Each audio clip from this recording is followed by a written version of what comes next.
Good morning, everybody. Today's class basically power transmission systems, shafting, bearing, gear, lubrication. So I'll take 2.5 hours about lectures on these topics, because when you are producing power in the engine, so engine power must be transmitted to the propeller, because propeller is the uh, main turbo machine which will be giving thrust to your ship. So the ship will be moving forward, backward, sideways, so that you can manipulate. So you need one engine, then you need connecting shaft, a cylindrical rod. You can see this picture. This is engine, that colored one, engine. Okay, inline engine, inline engines. Several cylinders are there in a reciprocating IC engine, or maybe you can have your steam turbine, you can have gas turbine system, you can have many other type of engines are there. You can have any type of engine. The rotary motion or torque, torque means power, actually power equals torque into omega. Omega means shaft not rpm, you can say shaft speed in radian per second, and torque means newton meter. Okay, power in watt. So if you are transferring torque, that means you are transferring power, and the power will be depending on amount of rotation. So if you have fixed amount of rotation, so torque and rotational speed multiplied will be, if you multiply, it will be power. Now it is going through shaft. You can see shaft is not one continuous shaft, it is having lots of boxes over it. Okay, so we'll discuss what are these things, and how why we should place all these things, and how this torque will be transmitted to propeller. So propeller also again can be fixed propeller, controllable pitch propeller, fixed propeller, or controllable controllable pitch propeller. And there will be another system called rudder. Okay, rudder will be controlled using your wheel. Okay, you have seen already in the previous lectures. So in this lecture I am not discussing the rudder and wheel, the mechanism. Rather, I will be discussing the mechanism from engine to propeller, how this power is getting transmitted, and what are the different equipment needed, how to design it or how to size it, and different possible options also I will discuss.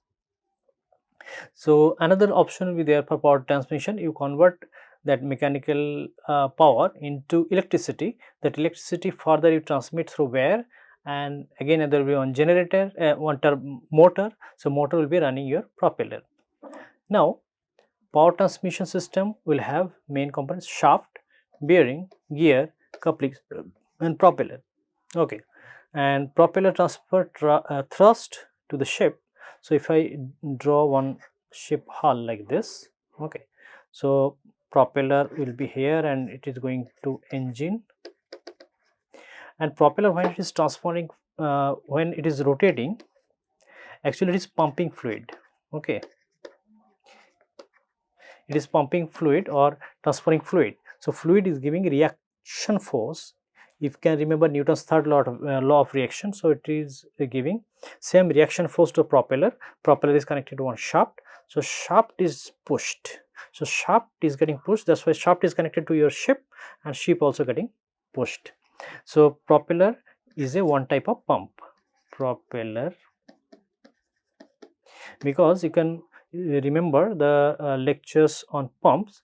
Here I said, like, pump means you are giving electrical energy or mechanical energy to fluid, and fluid is getting energy. So here also you are getting energy from your main engine or electrical engine, and you are delivering fluid. That fluid is giving reactive force to your propeller, and that reactive force actually going through your shaft and to your ship, and ship is moving. So one thrust block. Now what happens, this whole, the actual load or thrust load you are getting from propeller, that should not get to that should not get transferred to your engine, because engine is designed for certain specific purpose. It is designed to produce power, not to take any other extra load, and already it is busy with producing power, and if you are giving extra thrust load also, then it will not work properly. So what you have to do, you have to isolate that thrust and engine shaft. So you cut the shaft here, Okay, then you put on thrust block. Later we'll discuss what is this thrust block. So thrust block will take all the axial force. Okay, thrust or axial force. So thrust block will take axial force, and whenever engine is transferring torque, torque means rotational motion. Rotational motion is transferring to the propeller, so it will be transferring only torque, rotational motion, not, it will not take any axial load. So axial load will be there from here to here, but torque or rotational motion will be transferred from here to here, rotational motion. Now another issue is coming, rotational motion engine speed can be maybe 500, 600, 1000, 2000, 3000, okay, large speed also possible, but normally propeller speed will be 100 to 100 rpm. Okay, so propeller speed will be 100 to 100 rpm within this range, and engine speed can be more than 1000, 2000, 3000 rpm. So that means rpm is different, engine is speed high but your propeller speed lower, that means you have to reduce the speed. So to reduce the speed, actually you must have another mechanism called gearbox mechanism. So gearbox mechanism actually will be reducing your speed of the shaft or propeller shaft or engine shaft. Okay, so first you get power from engine, then what you do, you will have speed reducer gear, then from gear again another shaft will go to thrust block, where you will transferring thrust to your ship, not transferring that thrust or axial load to your engine. So right side you will not have any axial load, left side you will have axial load. Left side means from thrust block to your propeller, shaft will get compressed or it will get axial force, that axial force will get transferred to your ship. Okay, so now you have engine, you have gearbox, you have thrust bearing, thrust axial thrust block I said, right, thrust block, here we can say thrust bearing also. Okay, now engine is here, propeller is here. Now issue is that whether the shaft, very heavy shaft, will be hanging from engine? No. So there will be certain holding device or some mechanism will be there, it will be inside, the shaft will be passing and shaft will be rotating. Okay, this is called bearing. So bearing must be there. So bearing, different places bearing must be there. Here one bearing, here one bearing. So different bearings will be there. Okay, so many types of bearings will be there. Stern tube bearing, normal radial bearing, axial bearing, Thiers bearing. We'll discuss later what are the different types of bearings and what type of bearing is used for your specific marine application. You have many type of gear arrangement and what type of gear can be used for a marine application. Now engine speeding high, you're reducing, then you need gear mechanism, then after that thrust block you put, then after that you put not after that, in between several bearings will be there, so that whole load will be held by the bearing. Again bearing will not allow the shaft to motion laterally or vertically, it will be giving only, it will be allowing only rotary motion. Shaft will be giving sometime some axial motion allowance for axial motion also. So if you are not giving axial motion allowance, for example thrust block, then your actual bearing, radial bearing will have difficulty or it will fail. So radial bearing will be holding your load plus some lateral axial moment of the shaft, while thrust block it will be allowing only axial load, radial load will not take. So what the different bearings I will discuss later. Next thing is that when you are putting bearing, you need sealing arrangement, sealing and lubrication. Although lubrication we have discussed during IC engine discussion, so again we need to discuss here, because in IC engine high temperature lubrication was working to reduce friction inside engine, where piston was moving up and down and you reduce friction.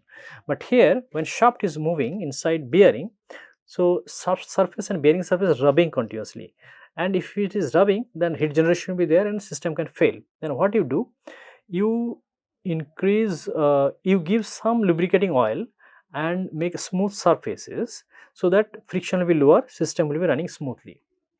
Now you can see this one shaft transmission system.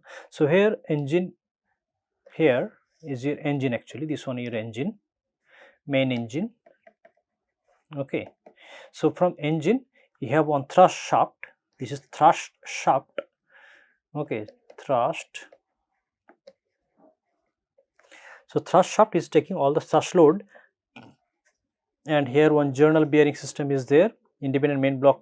Okay, so it is allowing power transmission, but it is not taking thrust load. Journal, so yeah, different types of bearings are there, one journal bearing, radial bearing, so we'll discuss later what are the different types of bearing. Okay, and intermediate shaft, so engine shaft, then thrust shaft, then intermediate shaft. There will be 2-3 intermediate shafts also, because you cannot, a very long shaft you cannot take only one shaft, and you cannot transfer whole power from propeller to engine or engine to propeller. So you have to break it, because there will be several issues, alignment issues are there, there will be vibration issues are there. So just to prevent all these things, you need several shafts, and you can connect it one by one, and you can transfer power. Now you can see this tunnel bearing. Okay, it is supporting shaft from above and below, so that the shaft will, because of its own load, it should not get bent. Okay, so what happens, let's say you have a straight shaft, and if your bearing placement is not okay, let's say this bearing is here, another bearing become like this. Okay, so your bearing is pulling your shaft downward, but another bearing is on a right position. What will happen, because of this misaligned bearing, your shaft will get extra force, or shaft will give extra force to bearing, so bearing will break, or shaft will not hold that force. What will happen, shaft will be transferring that load to another bearing, so another bearing will also fail, and it will give vibration, wear tear, and many issues will be there. So every time you have to check alignment properly. If you are not checking alignment, not fixing system properly, if one bearing is pulling down, one bearing is pulling up, or just opposite happening, or combination of something happening, then vibration will be there, wear tear will be there, and system can fail. So alignment of a shaft is very important part of your marine, any machinery system, including marine. So here you can see engine to propeller, this is your propeller, you can see here propeller here. Okay, so propeller, and here one seal section is there called stern tube seal. This is called stern tube. Stern tube. Okay, so in stern tube is like this, one tube, inside one tail shaft is coming, tail shaft is connected to your propeller. So this is actually tail shaft, propeller is connected to tail shaft. So I am making hash line, this is tail shaft. Okay, so when tail shaft is connecting to propeller, that means tail shaft is hanging, propeller is heavy weight, it is hanging from here. Okay, when that means it is getting bending load. I can assume like this is my load, propeller means downward load, and this is my bearing. That means this portion is getting my simply support hanging. Okay, when it is hanging, it will try to bend means you will have extra load on your bearing. So whatever bearing you have here, extra load. Okay, so how to hold this one, then you will have long bearing. The stern tube is actually longer bearing section, and longer bearing section means here one bearing will be there, here one bearing will be there, two thing. Next thing is the bearing must be lubricated. Lubricated means inside some lubricating fluid is there, that fluid should not go into your seawater. Seawater it should not go. Why? Because MARPOL is there, marine regulation body.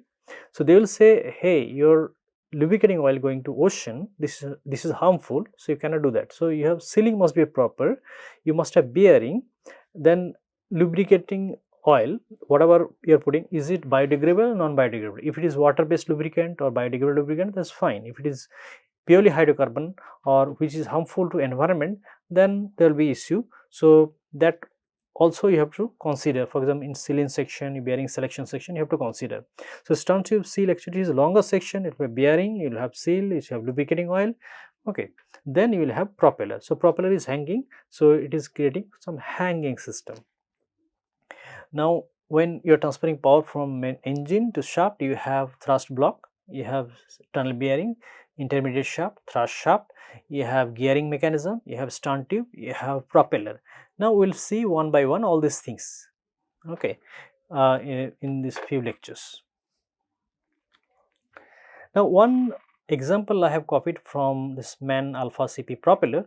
So you can see how big the system can be. If you see one propeller hub size 1.7 meter, our height will be less than 2 meter, 1.7, 1.8 meter.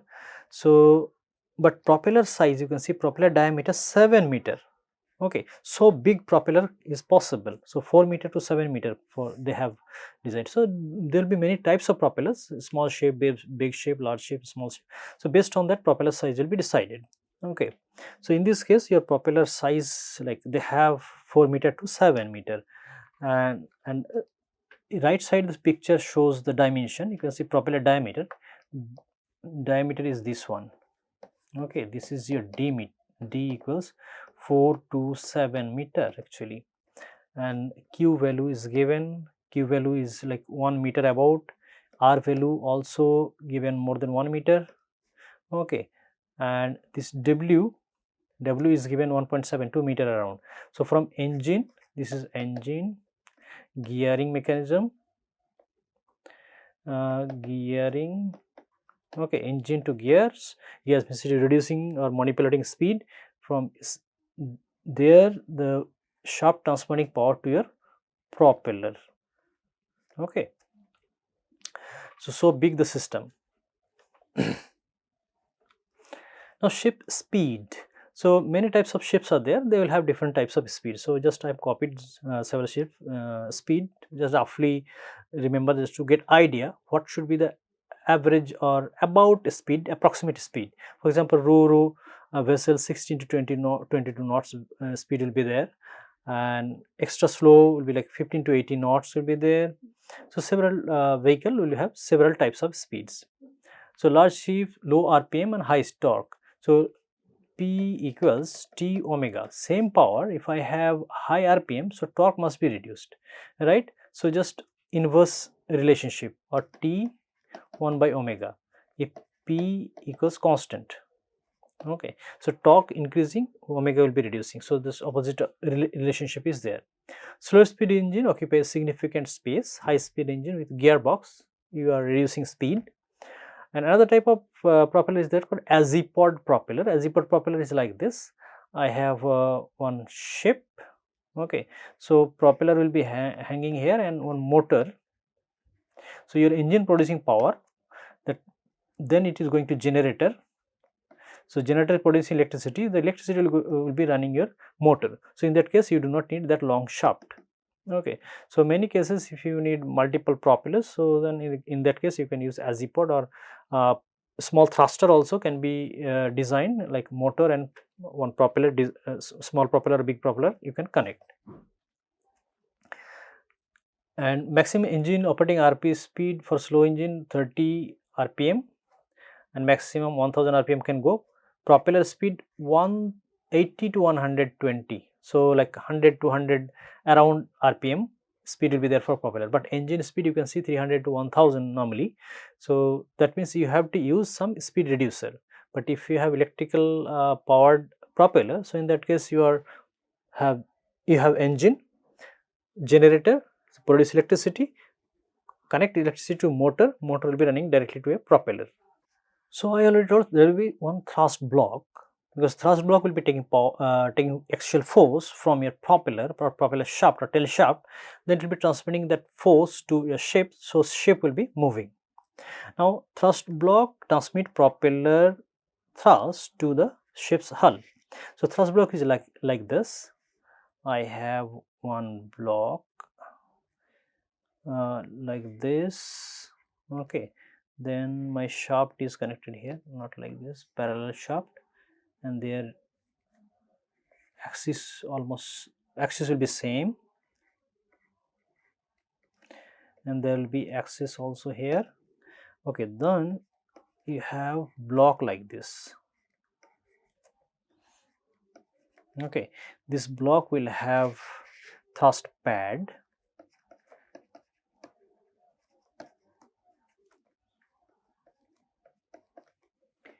and there will be bearing.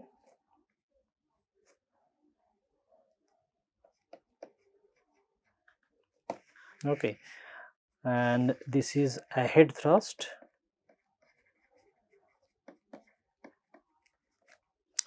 This is stern thrust.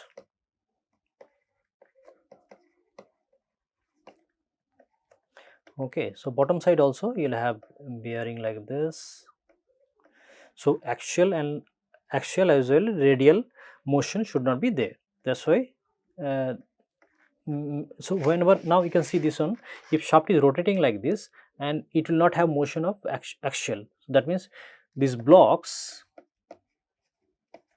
will be holding that force. Okay, then they will be transferring to your hull. Okay,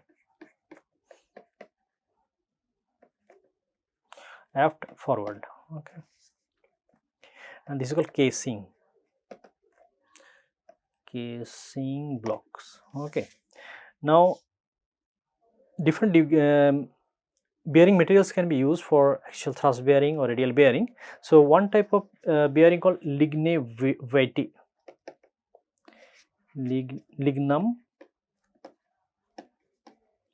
vitae. Actually, this is wood. This wood is very hardest wood in the world, and this is available in Caribbean and northern Caribbean areas, coast of South America. That area, this wood will available. Normally, this will be used for sleeve bearing. So for thrust bearing, normally it does not get used because thrust force is much higher. But for radial and stern tube bearing, it is used because it is self lubricating and inside water. Like, so when you are putting this one in water and something going into water from this one, this is already wood, biodegradable, so it is not having any problem with environmental concern. So many people still use lignum vitae for their stern tube bearing.